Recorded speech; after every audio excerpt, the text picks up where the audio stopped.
Olá, bem-vindos ao Apoio Amaral e a aulinha de hoje é de Biologia, mais especificamente o citoplasma e suas organelas. Solta a vinheta!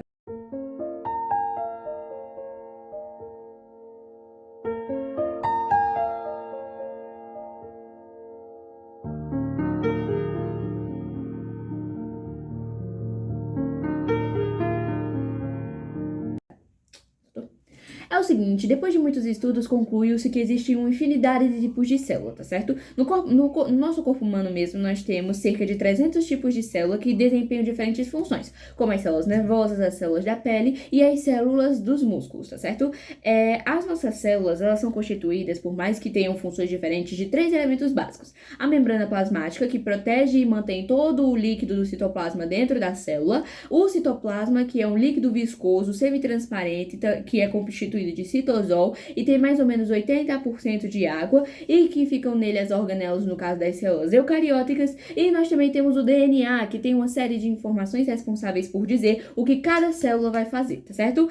Começando pelas células... pelo citoplasma das células procarióticas. Nós temos dois tipos principais de célula. As procarióticas, encontradas nas bactérias e nas arqueias, e as eucarióticas, encontradas nos outros seres vivos em geral, tá? As células procarióticas, elas são encontradas principalmente em bactérias e arqueias, elas têm um tamanho bem menor do que as células eucarióticas, tá certo? Esse tipo de célula aqui tem uma organização bem simples e tem um formato bem variado, podendo ser um cone, podendo ser um bastonete, uma esfera, um formato de espiral, entre outros, tá certo?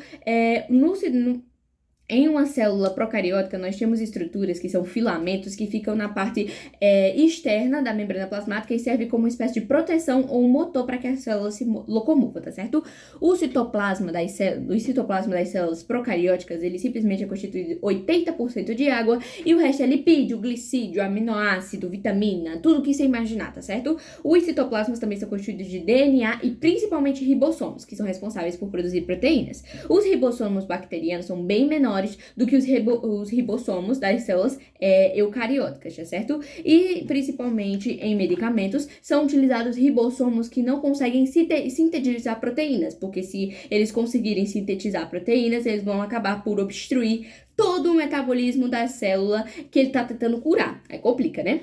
É o seguinte, nós também temos a estrutura do cromossomo bacteriano, que é um filamento de DNA em que as duas pontas estão unidas e ele forma como se fosse uma espiral ou algum tipo de arco, tá certo? No cromossomo bacteriano, nós formamos o nucleóide, que é onde se encontram a maioria das informações de DNA, mas nós também temos os plasmídeos, que são pequenas bolsas em que há o DNA e que não são tão úteis quanto o cromossomo bacteriano, mas que desempenham diversas funções, como, por exemplo, o abastecimento de enzimas utilizando genes, tá certo?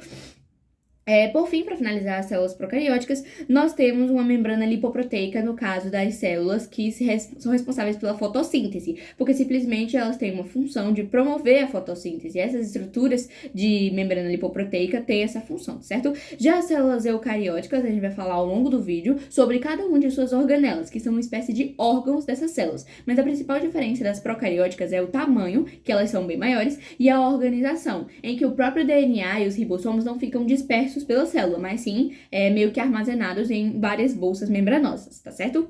Beleza, falando agora sobre o retículo endoplasmático, essa estrutura ela foi descoberta a partir de teorias incorretas, porque lá no início do estudo da citologia, acreditava-se que o citoplasma era um conteúdo viscoso e era homogêneo, mas depois foi se descobrindo as organelas e o núcleo da própria célula. É o seguinte, essa descoberta ela se deu da seguinte maneira: colocaram corante e viram que algumas estruturas ficavam mais coradas do que outras, principalmente nas regiões glandulares, ou seja, nas glândulas. Ou seja, as células que apresentavam essas estruturas mais coradas, elas produziam secreções. Em geral, o retículo endoplasmático ele foi descoberto dessa maneira, e ele é classificado como um sistema membranoso desenvolvido que tem uma série de bolsas membranosas achatadas e estruturas tubulares que levam secreções e substâncias ao longo de toda a sua composição, tá certo? Dessa maneira, o retículo endoplasmático ele é dividido em dois tipos: o retículo endoplasmático liso e o rugoso. O liso ele é formado por uma membrana lisa que não tem nada compondo ele, nenhum tipo de cavidade, nenhum tipo de broto, tá certo? Já o retículo endoplasmático rugoso ou granuloso, ele tem uma série de ribossomos, que são estruturas que podem ou não ficar por cima na região externa ao retículo endoplasmático e que tem a função principal de promover a síntese de proteínas. Começando a falar sobre o retículo endoplasmático liso, ele tem a função de produzir esteroides, fosfolipídios... Calma aí. Isso, esteroides, fosfolipídios e ácidos graxos, tá certo? Só que eles são encontrados em menores quantidades ao longo do corpo humano. Eles são encontrados principalmente nas regiões do fígado para eliminar coisas e elementos tóxicos para o nosso corpo. Já o rugoso, ele tem a principal função de produzir proteínas, porque nele estão incrustados vários ribossomos.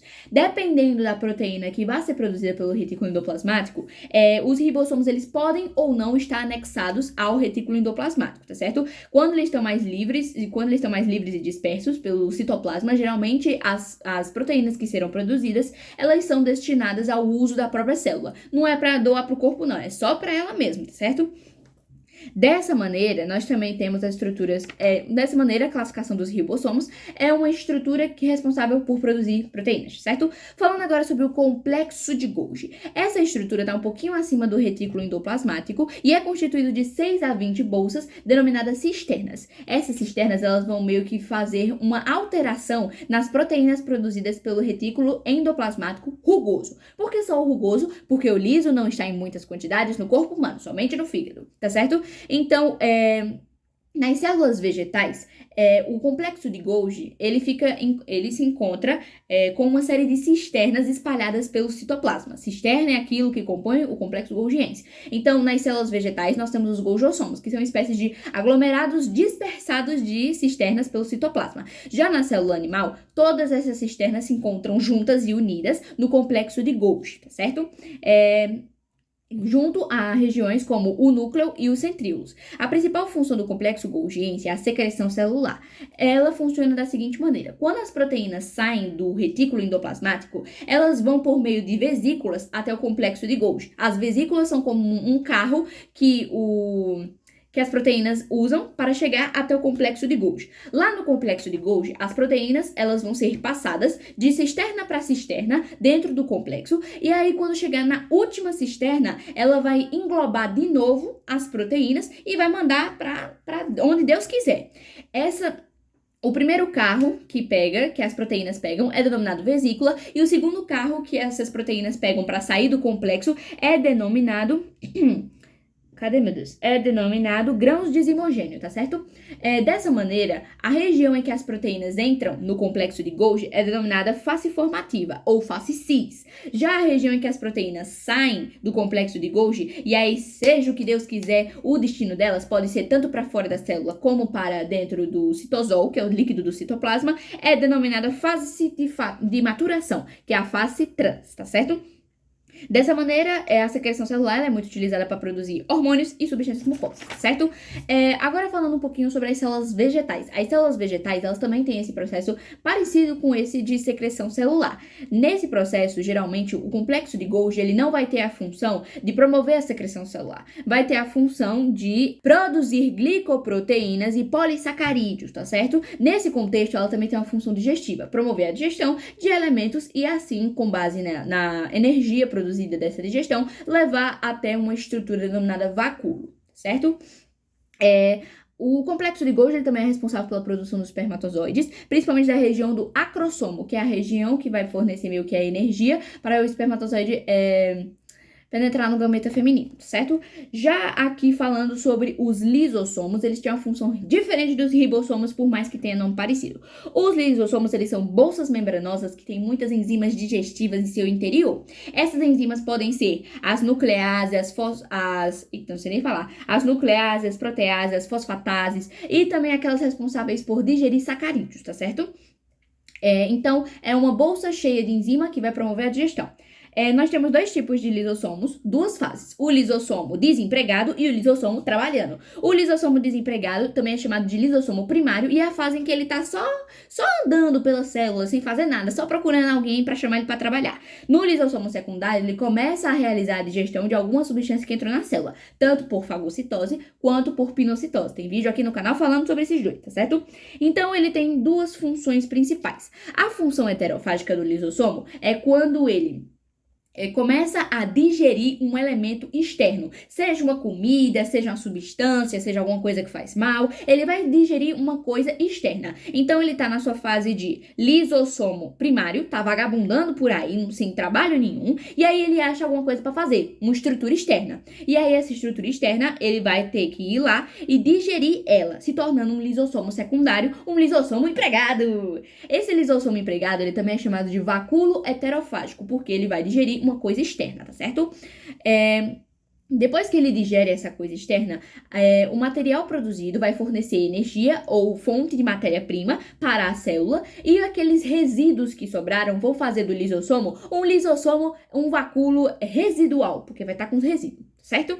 Vindo agora para a função autofágica, se a função heterofágica é quando destrói coisa do lado de fora, a função autofágica é quando destrói coisa do lado de dentro. Tá certo? Então nós temos aquele mesmo esqueminha. O lisossomo primário, que é o desempregado, vai chegar lá e vai digerir uma própria estrutura interna. Mas por que eles fazem isso? Em situações de emergência, às vezes uma célula tá com tanta fome, mas tanta fome que ela tem que comer as próprias estruturas para fornecer energia e continuar ativo, tá certo? Então o lisossomo primário, que é aquele que tá desempregado, chega lá na estrutura. Aí ele digere a estrutura, ele engloba a estrutura, que vai ser o retículo endoplasmático, que vai englobar, e aí ele digere essa estrutura, se tornando um lisossomo secundário. Nesse caso, nós temos a formação de um vacúolo autofágico. Lisossomo secundário é a mesma coisa de vacúolo autofágico, que é a mesma coisa de lisossomo empregado, tá certo? Que tem emprego. Tá certo? No caso do autofagossomo, que seria aquela bolsa que vai formar a estrutura que vai ser digerida, no caso das células vegetais, isso não acontece, tá? As células vegetais, elas têm um processo bem diferente, em que as próprias estruturas, elas vão ser meio que digeridas sem a necessidade de um lisossomo. Vai ter lá um vacúolo central, e esse vacúolo central vai fazer tudo que os outros vacúolos tinham que fazer. Tanto residual, como heterofágico, qualquer coisa, tá certo? O vacúolo central é quem resolve tudo, ele é o chefão. Os peroxissomos, nome difícil de dizer, eles são organelas membranosas que têm a principal função de oxidar as coisas, que nem o ferro oxida quando ele meio que fica enferrujado, tá certo? Os peroxissomos, eles vão transformar substâncias em água oxigenada por meio da oxidação dessas substâncias. Só que a água oxigenada é meio que prejudicial para a célula, então eles usam outra enzima, que é a catalase, para transformar água oxigenada em água e oxigênio. Bem criativo, né não? E aí, dessa maneira, eles vão obter energia a partir da oxidação de ácidos graxos e principalmente os fígados e os rins, o fígado e os rins, eles vão utilizar bastante desse peroxissomos para assim eliminar substâncias que não serão utilizadas por eles.